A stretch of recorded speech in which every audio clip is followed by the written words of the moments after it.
आज का जो वीडियो है वो हम टॉपिक रसायन का टॉपिक रखे हैं, रासायनिक बंध। ठीक है, ये ऐसे वेस्ट बंगाल बोर्ड के अनुसार से क्लास 10 में आता है, लेकिन एक्चुअली सभी बोर्ड में ये एप्लीकेबल है और साथ ही कंपटीशन का जो एग्जाम्स होता है उसमें बहुत ही इंपॉर्टेंट होता है ये टॉपिक। ठीक है, तो आज हम समझेंगे इसमें बॉन्ड क्या होता है, रसायन में केमिकल बॉन्ड क्या होता है, रासायनिक बंध क्या होता है। ठीक है, इस रासायनिक बंध को समझने के लिए हम थोड़ा सा पीछे से टॉपिक समझते हैं, रासायनिक अभिक्रिया को पहले समझते हैं। ठीक है, सामान्यतः अगर रासायनिक अभिक्रिया का बात करते हैं या प्रतिक्रिया का बात करते हैं तो हम लोग क्या जानते हैं कि दो पदार्थ या दो से अधिक पदार्थ माने जब आपस में मिलता है और नए पदार्थ का निर्माण करता है, नए गुण वाले पदार्थ का निर्माण करता है, तो उसको हम लोग क्या कहते हैं, रासायनिक अभिक्रिया या प्रतिक्रिया कहते हैं। इस प्रतिक्रिया के क्रम में एक्चुअली क्या होता है अगर हम समझें तो उसमें कोई दो पदार्थ जब रासायनिक प्रतिक्रिया करता है तो एक्चुअली इसमें कौन भाग लेता है। जैसे सामान्य भाषा में हम अगर समझते हैं तो ये परिभाषा के अनुसार से अगर बात करते हैं तो हम रासायनिक बंध समझने के पहले थोड़ा सा हम अलग से समझ लेते हैं कि रासायनिक प्रतिक्रिया में एक्चुअली क्या होता है। ठीक है, कोई एक रासायनिक प्रतिक्रिया जब होता है तो उसमें हम लोग सामान्य रूप में ऐसे जानते हैं कि दो पदार्थ आपस में या दो से अधिक पदार्थ आपस में मिलकर के नए गुण वाले कुछ पदार्थ का निर्माण करते हैं। तो जब पदार्थ और पदार्थ रासायनिक प्रतिक्रिया करता है तो इसमें एक समझने की बात क्या है कि पदार्थ जब रासायनिक प्रतिक्रिया करता है तो पदार्थ के अंदर एक्चुअली जो कण होते हैं उन कणों में से सबसे पहले हम लोग जानते हैं कि पदार्थ के अंदर में, ध्यान से समझिएगा इसको, कि पदार्थ के अंदर में पहले जो कण होता है जिसमें पदार्थ के सभी गुण मौजूद होते हैं उसको हम लोग क्या कहते हैं, अणु कहते हैं। तो क्या अणु प्रतिक्रिया करता है? तो परिभाषा में हम लोग जानते हैं कि अणु रासायनिक प्रतिक्रिया नहीं करता है। इसके अंदर में क्या होता है, परमाणु होता है। ठीक है, ये रासायनिक प्रतिक्रिया करता है। अर्थात कोई भी पदार्थ अगर दूसरे पदार्थ के साथ रासायनिक प्रतिक्रिया करता है तो कौन करता है रासायनिक प्रतिक्रिया, परमाणु करता है। ठीक है, अर्थात एक रासायनिक प्रतिक्रिया जो होती है वो किसी न किसी दो पदार्थों के अलग अलग जो अंदर परमाणु होते हैं उन परमाणुओं के कारण रासायनिक प्रतिक्रिया होती है। तात्पर्य कि एक पदार्थ अगर दूसरे पदार्थ के एक पदार्थ का परमाणु और दूसरा पदार्थ का परमाणु आपस में प्रतिक्रिया करता है और उससे बनने वाला जो होता है वो अणु के रूप में बनता है। ठीक है, तो हम यहां से एक बात और समझते हैं कि परमाणु प्रतिक्रिया करता क्यों है। अगर इस बात का हम अगर जानेंगे तो हमको इसमें पता चलेगा कि लगभग इसके पिछले क्लास में जो रसायन की भाषा का जो टॉपिक था उसमें हमने बताया था कि लगभग 118 तत्व हैं। उस 118 तत्व में से 118 तत्व के परमाणु में से 6 ऐसे परमाणु हैं जो कि रासायनिक प्रतिक्रिया नहीं करते हैं। ये हमको जानना होगा। वो परमाणु है हीलियम, नियॉन, आर्गन, क्रिप्टन, जेनन और रेडन। ये 6 ऐसे परमाणु हैं जो रासायनिक प्रतिक्रिया करते नहीं कभी हैं। इनको हम लोग कहते हैं इनर्ट एलिमेंट, मतलब निष्क्रिय गैस। ये गैसीय अवस्था में पाए जाते हैं और ये इनर्ट होते हैं, माने कोई भी रासायनिक प्रतिक्रिया में ये भाग नहीं लेते हैं। बाकी के जितने तत्व हैं, अगर हम 118 ही एग्जैक्ट माने तो 6 बात करते हैं तो 112 तत्व और ऐसे होते हैं जो रासायनिक प्रतिक्रिया में भाग लेते हैं, मतलब रासायनिक प्रतिक्रिया करते हैं। तो यहां प्रश्न उत्पन्न होता है कि बाकी इन 6 के अलावे बाकी सब क्यों रासायनिक प्रतिक्रिया करता है। तो हम इसके विपरीत अगर ये समझ पाए पहले कि ये सब क्यों नहीं करता है तो इसके बारे में जब जानकारी हुआ तो पता चला कि इसकी जब हम व्याख्या किए और समझे तो इसका इलेक्ट्रॉनिक विन्यास पर जब देखा गया तो देखा गया कि इसके बाह्यतम कक्ष में जितना इलेक्ट्रॉन अपेक्षित होना चाहिए उतना इलेक्ट्रॉन है। जैसे कि हीलियम के पास एक कक्ष है, तो हम देख रहे हैं इसमें कि ये जो 6 तत्व है हीलियम, नियॉन, आर्गन, क्रिप्टन, जेनन और रेडन, इसमें से देखा गया कि इसका इलेक्ट्रॉनिक विन्यास में एक खास प्रकार की समानता है। और वो समानता क्या है कि इसके अंतिम कक्ष में जितना एक अपेक्षित इलेक्ट्रॉन होना चाहिए उतना ही है। जैसे कि आप यहां पर देखिए, हीलियम के पास एक कक्ष है और इलेक्ट्रॉनिक विन्यास के अनुसार से किसी के पास अगर एक कक्ष होता है तो उसमें अधिकतम 2 इलेक्ट्रॉन होना चाहिए। तो यहां पर हीलियम के पास एक कक्ष है और इसमें अधिकतम 2 इलेक्ट्रॉन है, इसलिए ये निष्क्रिय है। दूसरा नियॉन है, इसके पास देखिए अंतिम कक्ष में 8 इलेक्ट्रॉन है, और हम इलेक्ट्रॉनिक विन्यास लिखते हुए नियम सीखे हैं कि किसी भी परमाणु के अंतिम कक्ष में अधिकतम 8 इलेक्ट्रॉन होना चाहिए। तो यहां पर आप देखिए कि नियॉन, आर्गन, क्रिप्टन, जेनन और रेडन सब के पास अंतिम कक्ष में कितना इलेक्ट्रॉन है? 8 इलेक्ट्रॉन है। ठीक है, और इसलिए ये सभी निष्क्रिय हैं, और ये भी निष्क्रिय है क्योंकि इसके पास एक ही कक्ष है और उसमें अधिकतम इलेक्ट्रॉन की संख्या 2 है। तो तात्पर्य ये हुआ कि कोई भी जो इतने तत्व में से 6 तत्व क्यों निष्क्रिय हमको मिले? क्योंकि इन सबों के बाहरी कक्ष में जितना अपेक्षित इलेक्ट्रॉन होना चाहिए उतना है, इसलिए निष्क्रिय है। लेकिन इसमें 2 भाग बट गया है। एक भाग हीलियम है जिसके बाहरी कक्ष में क्या है, कितना इलेक्ट्रॉन है? 2 इलेक्ट्रॉन है, मतलब एक ही कक्ष है और 2 इलेक्ट्रॉन उसमें है। लेकिन बाकी के बाहरी कक्ष में क्या है? 8 इलेक्ट्रॉन है। ठीक है, तो देखा गया है कि बाकी जितने तत्व के परमाणु हैं, इसमें से 112 तत्व लगभग ले लेते हैं, तो इसके जो भी परमाणु हैं वो क्या चाहते हैं कि वो अपने निकटतम निष्क्रिय तत्व की संयोजकता प्राप्त करना चाहते हैं। माने जैसे उसके निकटतम निष्क्रिय गैस है वैसा, जिस माने इलेक्ट्रॉनिक विन्यास जैसा है वैसा ही इलेक्ट्रॉनिक विन्यास वो प्राप्त करना चाहता है। जैसे कि अगर कोई माने हम हाइड्रोजन का बात करते हैं, हाइड्रोजन, ठीक है, तो हाइड्रोजन का वो है हीलियम के पहले हाइड्रोजन है, उसके बाद लिथियम, बेरिलियम, बोरन, इस तरह से है। तो हम और लिख लेंगे अभी, लेकिन सामान्यतः क्या हुआ कि हीलियम के आसपास में पहले जैसे हाइड्रोजन आता है तो वो चाहता है कि हीलियम जैसा होंगे। ठीक है, नियॉन के आसपास में जो आता है वो चाहता है कि नियॉन के जैसा बने। आर्गन के पास जो आता है वो इलेक्ट्रॉनिक विन्यास वो चाहता है कि आर्गन के जैसा हो जाए। तो अगर उसमें कम या ज्यादा है तो वो क्या करता है, उसको कि अपने बाहरी कक्ष के इलेक्ट्रॉन को उसके जैसा पूरा करना चाहता है, और इसलिए वो रासायनिक संयोग करता है। जैसे हम एक उदाहरण लेकर के समझते हैं। हम यहाँ पर उदाहरण लेते हैं कोई एक, जैसे नियॉन के बगल में हम यहाँ पर जैसे यहाँ 10 है, एक सोडियम का उदाहरण लेते हैं। देखिए सोडियम Na, ठीक है, इसका परमाणु संख्या 11 होता है और इसका इलेक्ट्रॉनिक विन्यास होता है 2, 8 और 1। ठीक है, इसके बाहरी कक्ष में कितना इलेक्ट्रॉन है? 1 इलेक्ट्रॉन है। इसके सटा हुआ जो इनर्ट एलिमेंट है वो कौन है? नियॉन है। इसका इलेक्ट्रॉनिक विन्यास देखिए, माने परमाणु संख्या 10 है और इसका इलेक्ट्रॉनिक विन्यास कितना है? 2 और 8 है। ठीक है, इलेक्ट्रॉनिक विन्यास अगर समझने में किसी को दिक्कत होगा तो हम इसके इलेक्ट्रॉनिक विन्यास का एक अलग से परमाणु संरचना वाला वीडियो बना हुआ है, उसमें आप एक बार देख सकते हैं। ठीक है, तो इस प्रकार से यहां पर इसका इलेक्ट्रॉनिक विन्यास 2, 8 है। देखिए ये निष्क्रिय है, क्यों? क्योंकि इसके बाहरी कक्ष में कितना इलेक्ट्रॉन है? 8 इलेक्ट्रॉन है। ये निष्क्रिय नहीं है, ये क्रियाशील है, अर्थात ये रासायनिक प्रतिक्रिया करता है। क्यों करता है? क्योंकि इसके बाहरी कक्ष में 8 नहीं है, बाहरी कक्ष में कौन है? 1 इलेक्ट्रॉन है, तो इसलिए ये रासायनिक प्रतिक्रिया करना चाहता है। कोई दिक्कत है? तो इस प्रकार से अगर किसी के बाहरी कक्ष में अपने निकटतम निष्क्रिय गैस के तरह अगर इलेक्ट्रॉनिक विन्यास नहीं है तो उसके तरह इलेक्ट्रॉनिक विन्यास प्राप्त करने के लिए ये रासायनिक प्रतिक्रिया करता है, और इसके लिए 2 तरह का सिद्धांत आएगा। एक आएगा हीलियम के पास वाला और बाकी आएगा अन्य जो नियॉन, आर्गन, क्रिप्टन, जेनन और रेडन वाला। तो इसके लिए जो नियम आएगा उस नियम को हम लोग कहते हैं ऑक्टेट लॉ। ठीक है, और यहां पर जो नियम आता है उसको कहते हैं हम डुप्लेट लॉ, मतलब इलेक्ट्रॉन की संख्या को पूरा करने का नियम को हम लोग क्या कहते हैं? एक नियम को कहते हैं डुप्लेट लॉ और दूसरे नियम को क्या कहते हैं? Octet law. ठीक है, इस प्रकार से स्पष्ट हुआ कि कोई परमाणु अपने बाहरी कक्ष में अधिकतम इलेक्ट्रॉन प्राप्त करने के लिए पहले तो रासायनिक प्रतिक्रिया में भाग लेता है। ठीक है, और भाग लेने के 2 प्रक्रिया हो गए।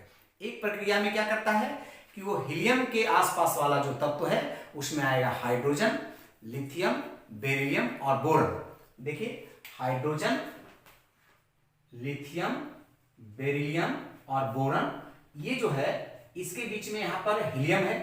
हीलियम का इसका परमाणु संख्या 1 होता है, इसका परमाणु संख्या 2, 3, 4 और 5। ठीक है, इलेक्ट्रॉनिक विन्यास यहां लिख लेते हैं। इसका इलेक्ट्रॉनिक विन्यास सिंपली KL में कर देते हैं, तो इसका 1 होता है, इसका 2 होता है, इसका 2 और 1 होता है, इसका 2 और 2 होता है और इसका 2 और 3 होता है। ठीक है, तो इसमें अगर हम हाइड्रोजन, लिथियम, बेरिलियम और बोरन का बात करते हैं तो ये क्या करता है कि हीलियम जैसा होना चाहता है, ठीक है, हीलियम जैसा होना चाहता है, तो इसलिए ये रासायनिक प्रतिक्रिया में भाग लेता है।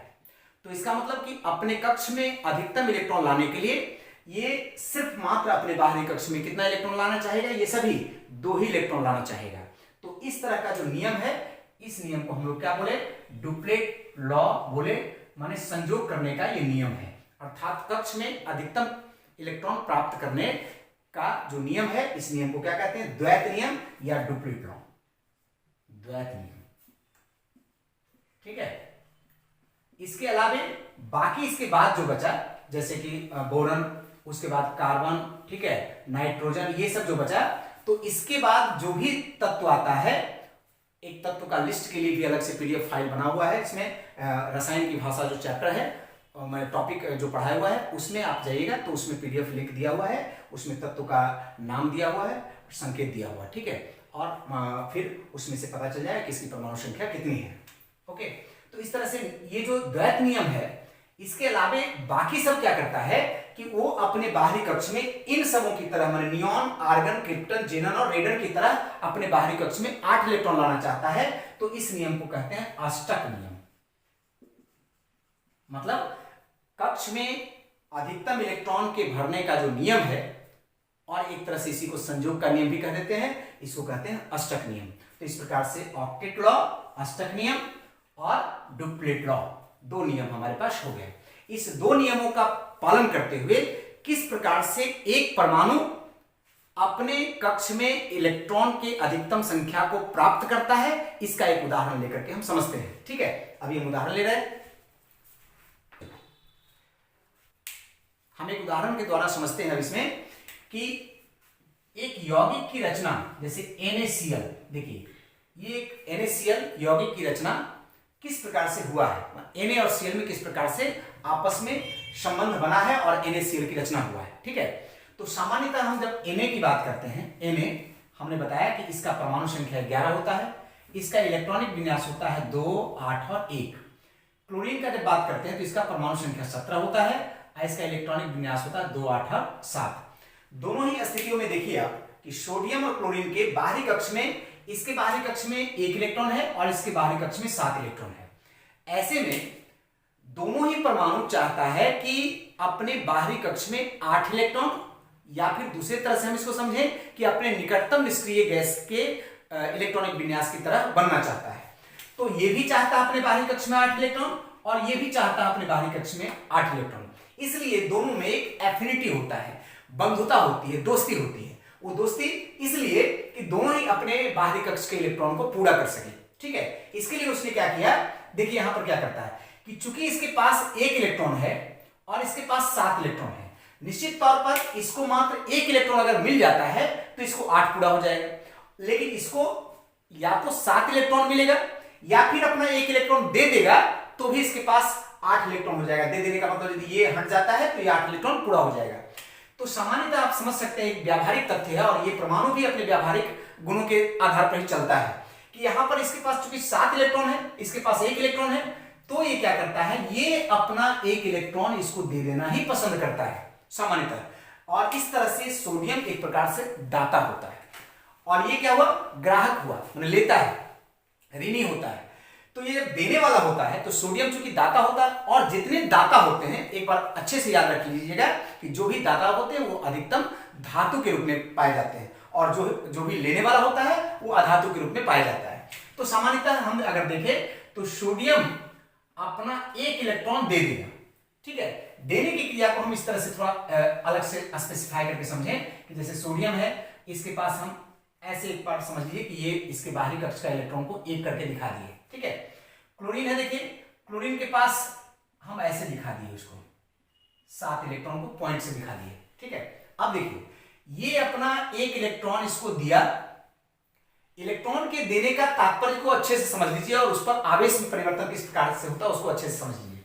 सामान्यतः जो सोडियम है, इसके पास 11 अगर परमाणु संख्या है, तो जितना परमाणु संख्या होता है उतना उसमें इलेक्ट्रॉन होता है, उतना ही उसमें प्रोटॉन होता है। हम 2 ही पर अभी जाएंगे, न्यूट्रॉन से अभी हमको मतलब नहीं है। इलेक्ट्रॉन का मतलब माइनस आवेश वाला और प्रोटॉन का मतलब प्लस आवेश वाला।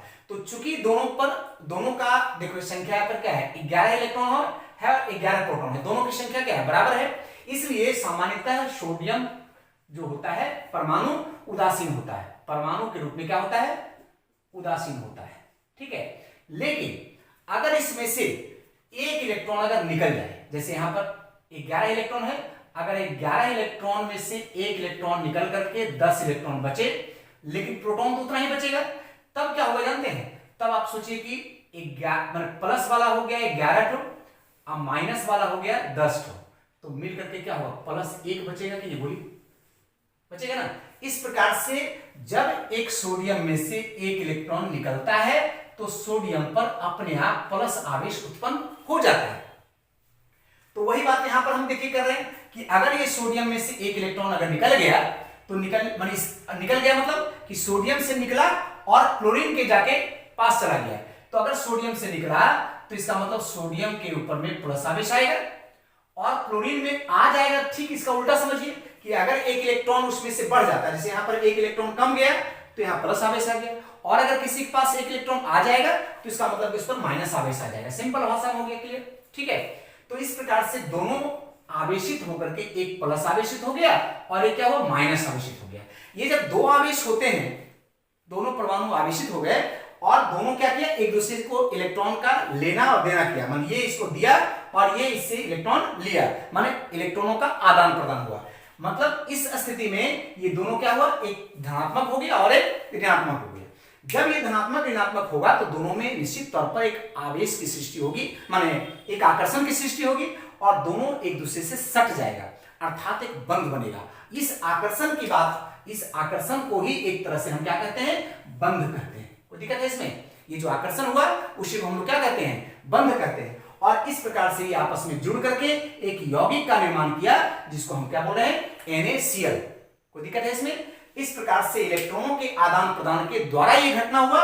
इस प्रकार का एक जो बंधन है, बंध हुआ, इस बंध को हम लोग कहते हैं आयनिक बंध। क्यों आयनिक बंध, क्योंकि इसमें आयन का निर्माण होता है, या फिर इसको कहते हैं वैद्युत संयोजक बंध।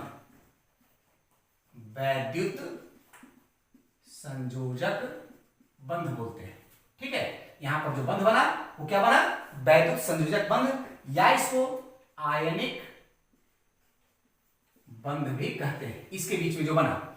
और इसके बाद ये NaCl एक यौगिक बन गया, तो इस यौगिक का नाम क्या हो जाएगा, वैद्युत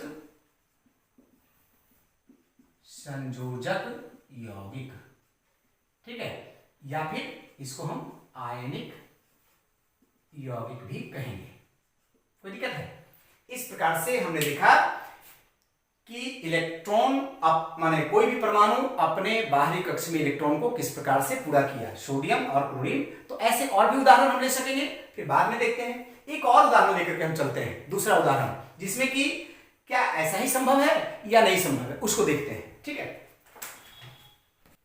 ठीक है, तो अब एक दूसरा यौगिक को लेकर के देखते हैं कि क्या उसी प्रकार से बंध बनता है। तो ऐसे हम एक बार फिर से बोल दें कि हमने क्या देखा कि जब दो परमाणु के पास अगर बाहरी कक्ष का इलेक्ट्रॉन पूरा नहीं रहता है तो उसने क्या किया, सोडियम और क्लोरीन में हमने देखा कि सोडियम क्लोरीन को देकर के और क्लोरीन सोडियम से लेकर के इस प्रकार से एक बंध बनाया। उस बंध को हम क्या कहते हैं, आयनिक बंध कहते हैं। और उस प्रकार से जो यौगिक बना उस यौगिक का नाम हो गया आयनिक यौगिक। अब हम एक दूसरा उदाहरण लेकर के देखते हैं कि क्या ऐसा ही घटना होती है या कुछ और हो जाता है, ठीक है। जैसे हम एक गठन करते हैं, CH4 अणु है, इसके बनने की जो संरचना है उसको समझते हैं कि कैसे ये बना है, ठीक है। तो इसमें क्या है, कार्बन है और हाइड्रोजन है, ये दोनों मिला है। इसको हम देखते हैं कि कैसे मिल सकता है या मिलने की पॉसिबिलिटी किस प्रकार से है। कार्बन का परमाणु संख्या 6 होता है, इसका इलेक्ट्रॉनिक विन्यास है 2 और 4। हाइड्रोजन का परमाणु संख्या 1 होता है और इसका इलेक्ट्रॉनिक विन्यास होता है 1, है ना। इसका इलेक्ट्रॉनिक विन्यास क्या होता है, 1 होता है, एक ही कक्ष है और 1 इलेक्ट्रॉन होता है। अब अगर इस दोनों के साथ आपस में बंध बनाने का, यौगिक बनाने की बात जब हम सोचते हैं तो ध्यान दीजिए, इसको अपने बाहरी कक्ष में कितना इलेक्ट्रॉन चाहिए, 8 इलेक्ट्रॉन लाना है, जिसके लिए और 4 चाहिए। और 4 इलेक्ट्रॉन यदि इसको मिलेगा तब इसके पास 8 इलेक्ट्रॉन हो सकता है। इसके पास लेकिन 2 ही इलेक्ट्रॉन चाहिए, ये अपने बाहरी कक्ष में 2 इलेक्ट्रॉन चाहता है क्योंकि ये हीलियम के बगल का है और हमने बताया कि ये डुप्लेट लॉ का पालन करते हुए हीलियम जैसी संयोजकता को प्राप्त करना चाहता है। तो ये 2 चाहिए, इसका मतलब इसको और 1 इलेक्ट्रॉन चाहिए, 1 इलेक्ट्रॉन इसको चाहिए। इसके पास बाहरी कक्ष में 4 है, इसको भी 4 चाहिए, इसको भी 4 इलेक्ट्रॉन और चाहिए। अब इन दोनों को ही चाहिए, ना तो ये दे सकता है इसको, ध्यान से सुनिएगा, ना तो ये दे सकता है इसको, ना ही ये दे सकता है इसको। अब इसकी बात हम बता दें कि इसके पास तो चूंकि एक ही इलेक्ट्रॉन है, अगर ये दे दिया तो निश्चित तौर पर समझ सकते हैं कंगाल हो जाएगा, इसके पास कुछ बचेगा नहीं, क्योंकि परमाणु के पास अगर प्रोटॉन और इलेक्ट्रॉन दो ही होता है मूल रूप से, कम से कम मूल रूप से न्यूट्रॉन भी होता है, लेकिन यहां पर जब रचना की बात हम करते हैं तो इलेक्ट्रॉन और प्रोटॉन पर होता है। तो चूंकि इसके पास प्रोटॉन भी है और इलेक्ट्रॉन भी है, ये इलेक्ट्रॉन अगर दे ही देगा तो इसके पास कुछ बचेगा नहीं, इसलिए ये दे नहीं सकता है। और इसके पास चूंकि 4 है तो एक अगर देगा या एक लेगा कोई फर्क नहीं पड़ने वाला है। तो ऐसे में कार्बन एक बहुत ही, एक तरह से देखा जाए व्यावहारिक तौर पर, तो ये बहुत ही चालाक किस्म का परमाणु होता है, तत्व होता है, सबसे बुद्धिमान, और अभी तक प्रकृति में इसी के कारण इसके यौगिक की संख्या सबसे अधिक होता है। आप लोग जानते भी होंगे कि कार्बनिक यौगिक जो होते हैं प्रकृति में सबसे ज्यादा होते हैं, लगभग जितना 118 तत्व का हमने जिससे बात किया उसमें से 6 तत्व तो निष्क्रिय है, उसके बाद कितना बचा हमारे पास 112 तत्व जितना है उसमें से वो कार्बन को पहले अलग कर लीजिए, तो जो बचा वो सब मिलकर के आपस में जितना यौगिक बना है उससे कार्बन दूसरे तत्वों के साथ मिलकर के और खुद कार्बन के साथ मिलकर के उन सबों से लगभग 12 गुना ज्यादा यौगिक बना चुका है। मतलब अभी देखा गया है कि लगभग कार्बन का जो कार्बनिक यौगिकों की संख्या लगभग 12 लाख के आसपास होते हैं, और जबकि सब मिलाकर के 1 लाख के आसपास होता है। ठीक है, तो इस प्रकार से इसका मतलब कार्बन बहुत ही चालाक प्रवृत्ति का तत्व होता है और परमाणु होता है। ये क्या करता है, ये बोला एक नया यहां पर विधि आ गया। देखिए ये बोलता है हाइड्रोजन के पास जाकर के कि तुमको इलेक्ट्रॉन अपना देना नहीं होगा, क्योंकि तुम दोगे तो संभव नहीं है, तुम्हारे पास वो रहेगा नहीं कुछ, तो देना नहीं होगा। एक काम करो, तुम और कुछ हाइड्रोजन को ले आओ अपने साथ में, और हमको चाहिए 4 इलेक्ट्रॉन, कार्बन को चाहिए 4 इलेक्ट्रॉन, तो 4 हाइड्रोजन के साथ वो दोस्ती करता है। ठीक है, बंधुता करता है। एक कार्बन है, इसके बाहरी कक्ष में ये इलेक्ट्रॉन की संख्या को हमने दिखा दिया, हाइड्रोजन को एक बिंदु या ऐसे ही दिखा देते हैं, कोई बात नहीं है। ठीक है, वो तो इंडिकेट करने का बात होता है, सामान्यतः दोनों में अलग अलग इंडिकेशन ठीक रहता है। जैसे इसमें अगर प्लस क्रॉस कर दिए तो इसमें पॉइंट कर देने, तो उससे पता चलेगा कि किसका है, मैंने अपना अपना पहचान के लिए अलग अलग कर देना है। इसको क्रॉस कर दिए तो इसको पॉइंट कर दिए, ये कार्बन का हो गया और ये हाइड्रोजन का हो गया। अब इसमें देखिए ये 4 हाइड्रोजन के को न्योता दे देता है और चारों हाइड्रोजन से इस प्रकार से बंधुता करता है, बोलता है कि तुमको देना देना नहीं होगा, सिर्फ आपस में साझा करके बैठ जाता है और बोलता है कि जब जरूरत पड़ेगी तो तुम मेरा, जैसे इस हाइड्रोजन को बोला कि तुम मेरा 1 इलेक्ट्रॉन ले लेगा तो तुम्हारे पास 2 हो जाएगा, इसको बोला कि तुम मेरा ये वाला इलेक्ट्रॉन ले लेगा तुम्हारे पास भी 2 हो जाएगा, और इस प्रकार से इसके पास भी 2 हो जाएगा और इसके पास भी। तो प्रत्येक हाइड्रोजन को 2 परमाणु हो जाएगा, और कार्बन जब उसको जरूरत पड़ेगा तो चारों हाइड्रोजन परमाणु से 1-1 इलेक्ट्रॉन जो ले लेगा तो इसको भी 8 पूरा हो जाएगा। और इस प्रकार से यहां पर ये एक सिंबल बना, इसको सिंगल बॉन्ड कहते हैं। ठीक है, सिंगल बॉन्ड। चूंकि यहां पर साझेदारी हुआ, इलेक्ट्रॉनों का क्या हुआ, साझेदारी, तो यहां पर आदान प्रदान नहीं हुआ, लेना देना नहीं हुआ। तो इस प्रकार का इलेक्ट्रॉनों की साझेदारी से बने हुए जो बंध होता है, इस बंध का एक नया नाम हो गया, इसको कहते हैं सह संयोजक बंध। ठीक है, मतलब ये हो गया सह संयोजक बंध।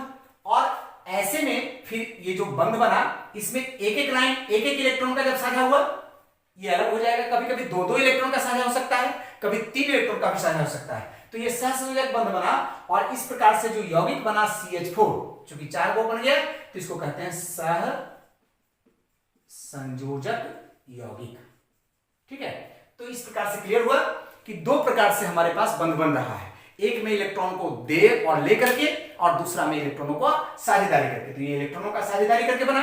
इस प्रकार से जो सहसंयोजक बंध है ये एक्चुअली कभी कभी एक-एक इलेक्ट्रॉन का जब होगा साझा तो उसको कहेंगे सिंगल बॉन्डेड, जब 2-2 इलेक्ट्रॉन का होगा सिंगल बॉन्डेड, मतलब एकल बंध। ठीक है, उसके बाद अगर 2 इलेक्ट्रॉन का होगा तो वहां पर कहलाएगा द्विबंध, 3 इलेक्ट्रॉन का होगा तो त्रिबंध, त्रिबंध से ज्यादा नहीं होता, मतलब सिंगल बॉन्डेड, डबल बॉन्डेड और ट्रिपल बॉन्डेड।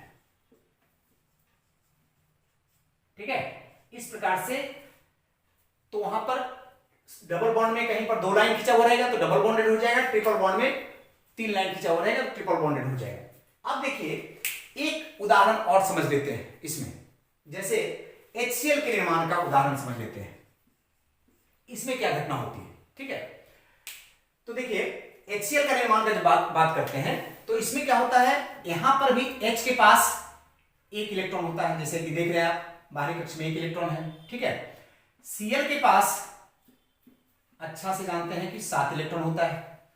तो सामान्यतः जैसे अभी हमने बात किया कि हाइड्रोजन के पास चूंकि बाहरी कक्ष में एक ही इलेक्ट्रॉन है तो वो अपना एक इलेक्ट्रॉन अगर इसको दे ही देगा तो ये कंगाल हो जाएगा।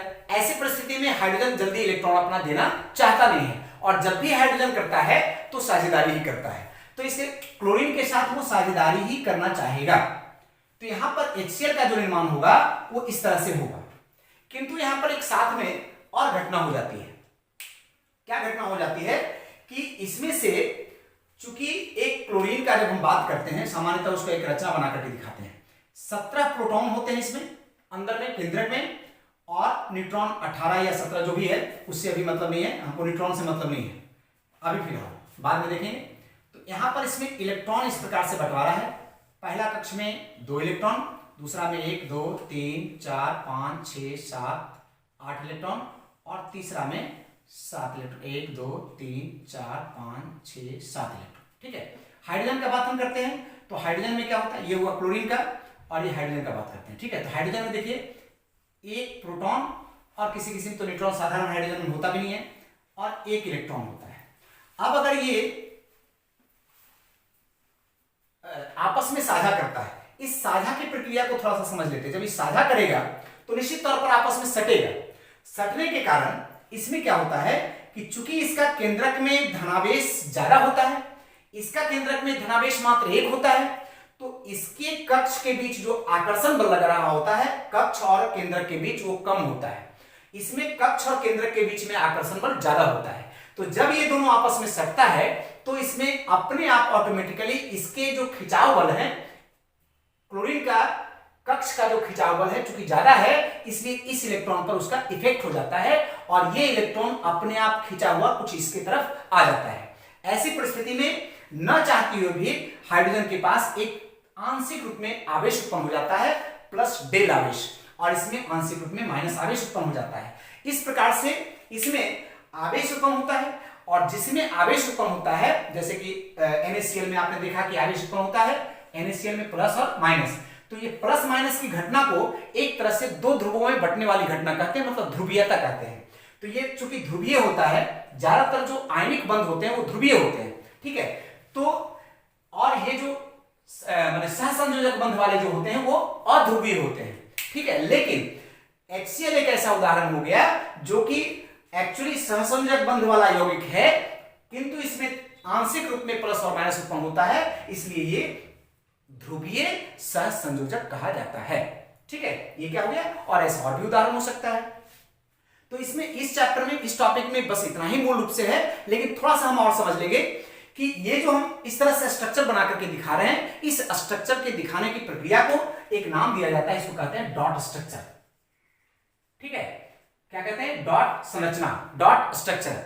इसके अलावा और एक बात हमको समझ लेना होता है कि इसमें मूल जो क्वेश्चन आता है कि कोई यौगिक रैंडमली हमको दिया हुआ है और उसमें पहचानना पड़ता है कि एक्चुअली वो सहसंयोजक यौगिक है या वैद्युत संयोजक यौगिक, मतलब कि उसमें सहसंयोजक बंध बन रहा है या वैद्युत संयोजक बंध बन रहा है। इसके लिए एक सरलता से हमको पहचान करना होता है कि कोई भी अगर मान लो हमको लिख दिया है CaCl2 HCl HBr H2O O2 N2 C2H2 ऐसे बहुत सारा यौगिक दे दिया, उसमें से रैंडमली हमको पहचानना है कि कौन सा यौगिक होगा, मतलब वो सहसंयोजक यौगिक होगा या वैद्युत संयोजक यौगिक होगा। इसके पहचानने के लिए बड़ी सरलता से नियम है कि अगर कोई यौगिक है उसमें से सबसे पहले देखिए कि पहला वाला जो तत्व है वो क्या है, धातु है या फिर अधातु है। अगर वो धातु है, बड़ा सिंपल पहचान है कि अगर वो धातु है तो निश्चित तौर पर वो जब भी बनेगा तो आयनिक बंध बनेगा, क्योंकि धातु कभी भी इलेक्ट्रॉन ग्रहण नहीं करता है और न ही साझेदारी करता है, जब होता है तो त्यागता है, इसलिए धातु हमेशा धनात्मक होता है। और बाकी जो अधातु होते हैं वो साझेदारी कर सकते हैं, तो साझेदारी कर सकते हैं या कभी कभी इलेक्ट्रॉन का ग्रहण कर सकते हैं। तो सामान्यतः अगर कोई जैसे HCl है तो ये चूंकि अधातु है, और हाइड्रोजन से सिंपल याद भी रख सकते हैं कि हाइड्रोजन और कार्बन यदि सामने में है कहीं भी, तो हाइड्रोजन, कार्बन, नाइट्रोजन ये सब अगर सामने में नजर आ जाए किसी भी यौगिक में, तो सिंपली समझ लीजिए कि वो क्या बनेगा, निश्चित तौर पर वो सहसंयोजक बंध बनेगा वहां पर और सहसंयोजक यौगिक होगा। किंतु कोई कोई में जैसे ध्रुवीयता का जब बात आएगा तो जब H के साथ Cl, H के साथ Br, सिंपल मतलब एक एक बॉन्ड वाला यदि रहता है तो वहां पर उसकी ध्रुवीयता का संभावना रहती है, जो अलग से हमको याद रखना पड़ेगा। बाकी सभी जितने भी अधातु से शुरू होने वाले हैं वो सभी होंगे सहसंयोजक बंध, और जितने धातु से शुरू होने वाले हैं वो सभी होंगे वैद्युत संयोजक बंध। बहुत सारे बोर्ड में वर्क भी करना होता है, लेकिन कुछ बातें जो हम बोलते चले जा रहे होते हैं उससे भी आप लोग मेंशन करिएगा रिपीटेडली, मतलब थोड़ा रिपीट कर करके टॉपिक को देखिएगा, समझिएगा, और जहां दिक्कत होगा उसमें कमेंट में आप एक बार करिएगा। नेक्स्ट वीडियो में हम देंगे। रासायनिक बंध को हम छोटा में करके पूरे कंप्लीट टॉपिक को समझा दिए हैं, ठीक है। बाकी अगले वीडियो में मिलते हैं।